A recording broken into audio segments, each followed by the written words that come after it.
Trade, climate change and the migration crisis rank high on the agenda during this year's summit in Hamburg. This as many watch actions by the United States following its withdrawal from the Paris Accord and also with President Trump's America First policy.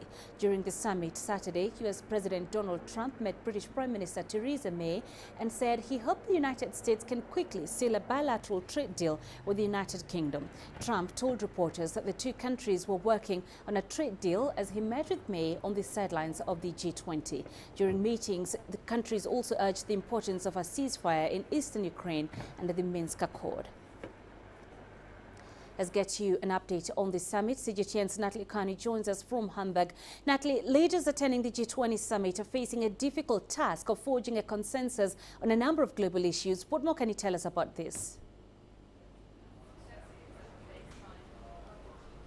Well, Angela Merkel has just urged the countries, you could say, to try to come up with some sort of consensus and try to rectify their disputes over the issue of migration, trade and climate change, adding that the G20 had very difficult discussions yesterday, particularly in the area of trade and particularly with the Trump administration's desire to impose sort of hefty import taxes on steel. Now, this is likely to affect the European Union as well as China quite substantially, who export a quite large amount of the world's global steel exports. Yesterday, the European Commission President Jean-Claude Juncker said that Brussels would announce their response to this measure by the United States if they do impose it in a matter of days, and that the EU was feeling increasingly in a competitive mood.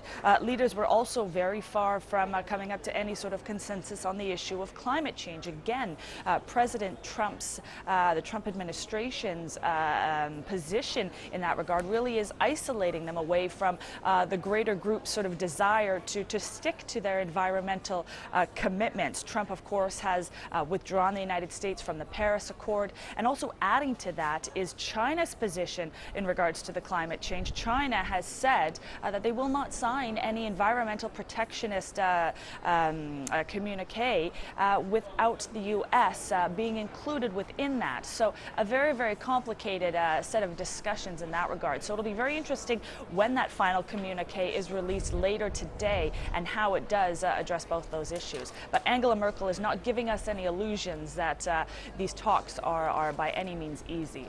Yeah, and like you've said, they're not by any means easy. Getting to agree with the position of the U.S. on key issues might be a challenge there. Why is this? And what is being done to bridge expected differences with the Trump administration? Well, Trump really appears to be acting sort of on his election promises to put America first, which means implementing these sort of protectionist policies, protectionist measures that sort of keep the American economy strong inside America. However, Merkel has said that this is making it very difficult for the G20 to come up with any sort of consensus with America using these protectionist measures. Other summit participants, too, have spoken of clear divides between themselves and President Trump. The Russian economy minister said that there was a dissonance between the U.S. and the other 19 countries in the area of trade, and that while most of the countries are speaking of free trade, Trump seems to be speaking of fair trade.